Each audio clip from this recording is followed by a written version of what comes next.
Welcome to CT with CPD podcast. I am your host, Sharon Diggs. I am just wishing everyone a happy new year, as I have not done a podcast until today.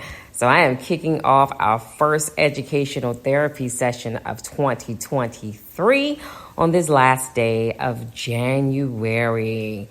I am so excited about learning and sharing new things with you all this 2023 year.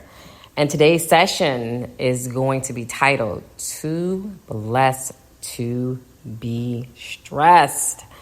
I don't think we talk about it enough. I don't think we talk about stress enough.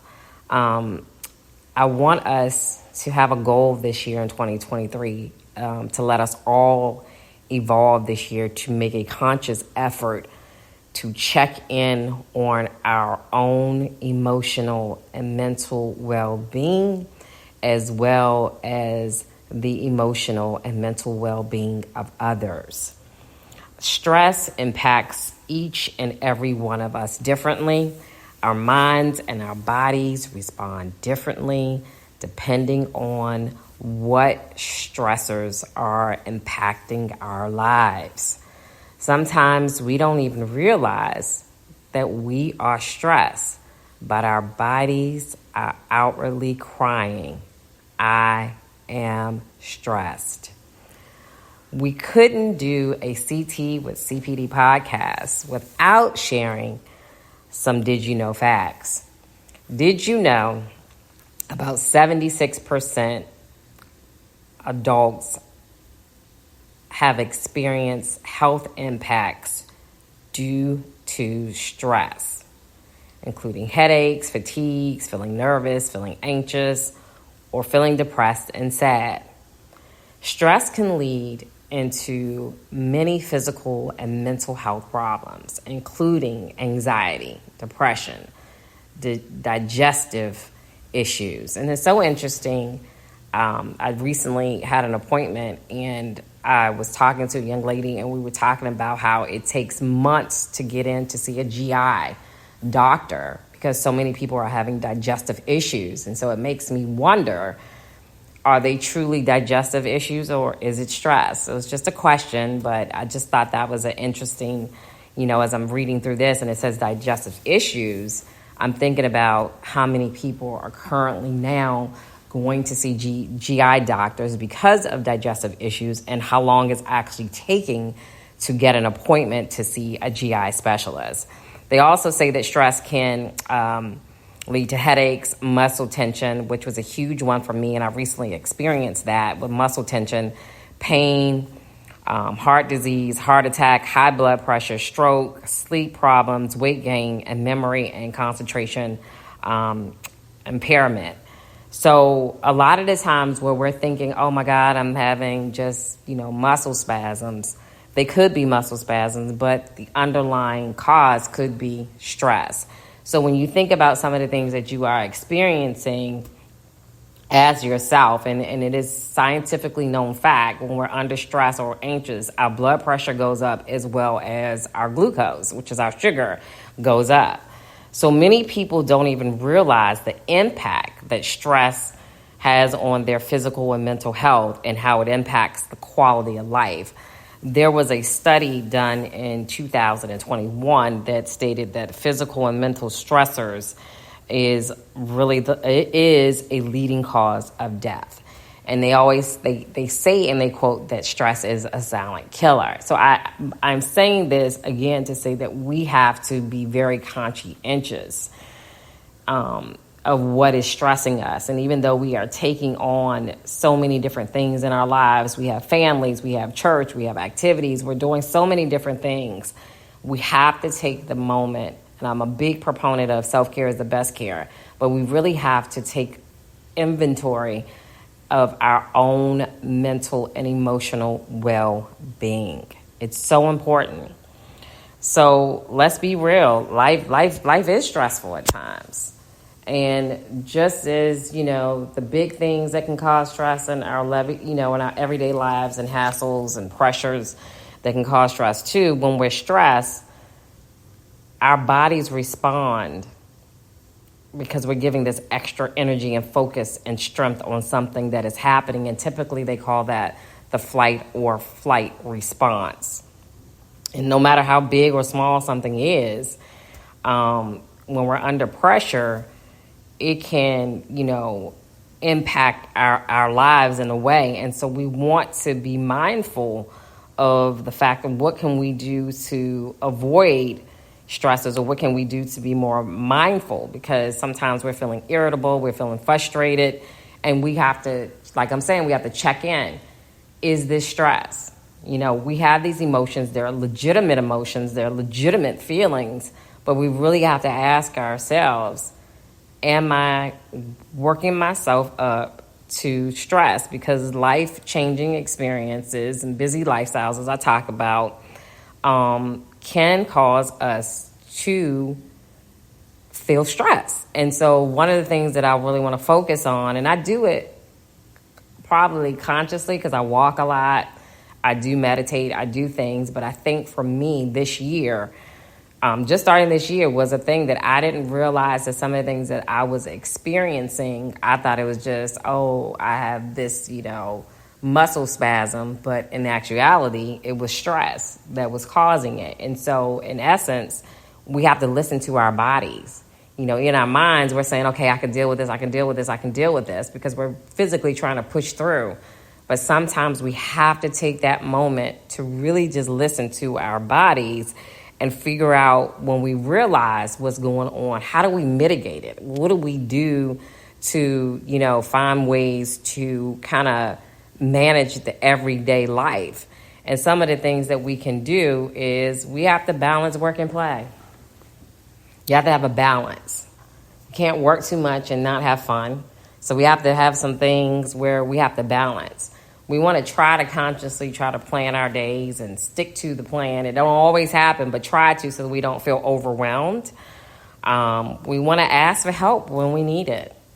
We want to try to, as much as we possibly can, be positive. And I always wake up every day and I have this quote right over top of on my dresser. So as soon as I wake up, and it says, one small positive thought in the morning can change your whole day. And so consciously trying to find ways to just stay positive in spite of everything that is going on around us, and I think a big key is we got to deal with things as they come, because when we put them off, we're internalizing it. Okay, I'm going to deal with it later, but it's internalizing, and that's where it starts to fester up in our bodies, and it starts to outwardly show up. Our diets are equally as important too. What you eat affects your mood. So we have to be mindful of what we're putting into our bodies.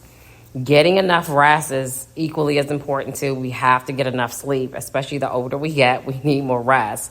Exercising every day. Anybody who knows me knows I'm a big advocate for exercising regularly, and I put it out there so that it can help with, and I tell people all the time, I don't just work out because I do want to look good, and I do want to be healthy and fit.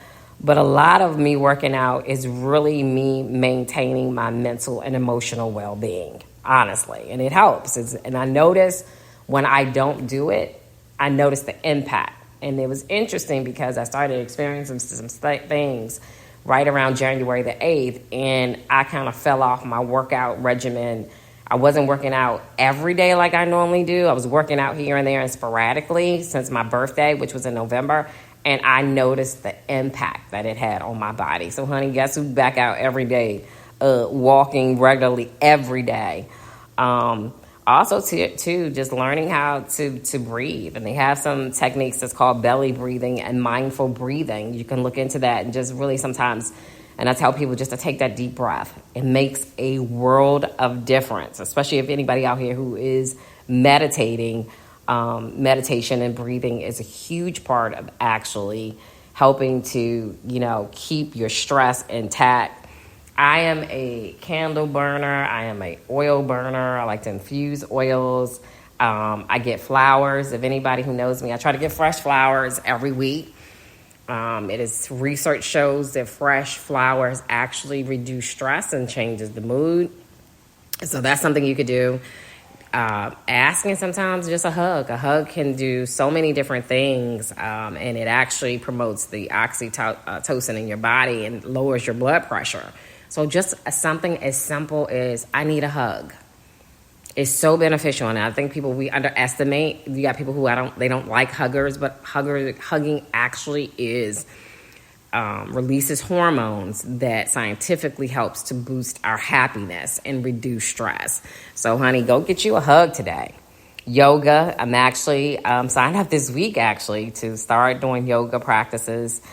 They say that it provides spiritual, physical, and psychological benefits when we do it regularly, and it helps to reduce stress. So you have to find what is it going to be that works for you to keep you that you're at a level that you can balance everything that's going on in your life so that your emotional and mental well-being is intact. And this is a huge one for me, and I've been working on this for the past couple of weeks because my muscles have been tensing up. And I didn't realize it at first. I thought, oh, it's water, it's this. But in actuality, my body was responding to stress. It was like that flight, and when you try to, your body is fighting it. It's the fight or flight response, and my body was tensing up. And I thought, oh, it's hormones. But in actuality, it was really my body dealing with stress. I had a lot of series of events that happened back to back to back to back to back to back to back. And so I was saying I'm getting through, but my body was like, nah, you need to take a chill pill. And so helping to relax your muscles is a really good way. So I just started back doing chiropractor. I've done 3 visits so far. And I'm putting that back into a routine to just help my body and my muscles to relax. So figuring out what your body needs or how your body responds to stress and what you need to do to pull it back together to keep your emotional and mental well-being intact. Walk it out. They say walking is a huge way to reduce stress. And again, research has shown that it can reduce stress in minutes. So I'm an advocate. Anybody knows me. I typically walk anywhere from 4 to 6 miles a day. And so, again, and I mentioned this, people think, oh, she just does it because she wants to look good. I do it to stay in shape and to stay healthy and fit. But in all honesty, it's really it helps my emotional and mental well-being. Getting a good laugh. They always say laughter is good for the soul, and it's true. Sometimes we just need to get a good laugh. If you listen to your favorite music. Again, I talked a little bit about practicing meditation. Meditation can bring short-term relief, and it can help, again, to keep you intact. I'm a big person, along with meditating. I do daily affirmations just to keep my mind focused on the positive.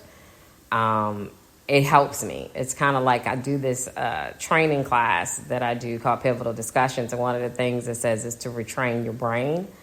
And a lot of the times we get so fixated on what we want to focus on, or the negative, I should say. And sometimes we have to retrain our brain to think differently, to be optimistic, to be hopeful, to be faithful. And retraining the brain helps a lot of times to bring that back down. So along with meditation, I do a lot of daily affirmations as well.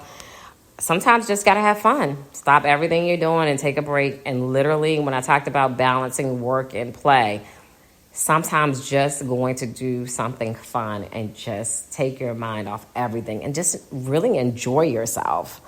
Enjoy what you're doing. I think it's important too, especially now with technology. We focus so much on social media. We go out. We're on our phones. Really having human connection is so important.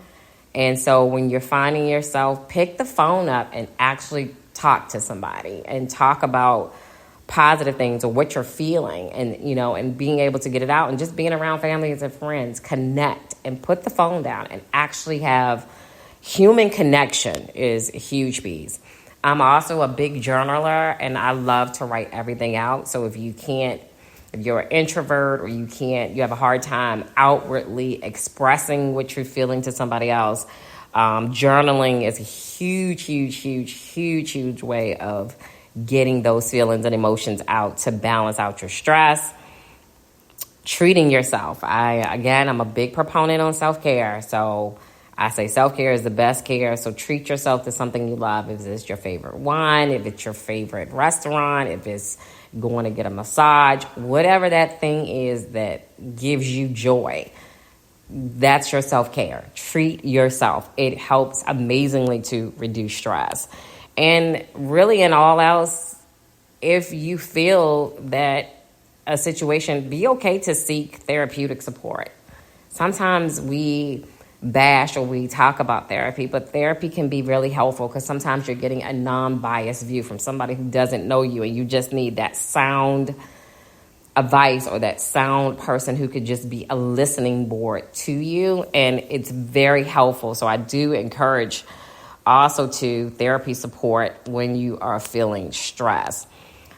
Basically, for me, the takeaway and the bottom line for me sharing Too Blessed to Be Stressed today is stress, if it is unchecked, can have so many negative effects on our quality of life.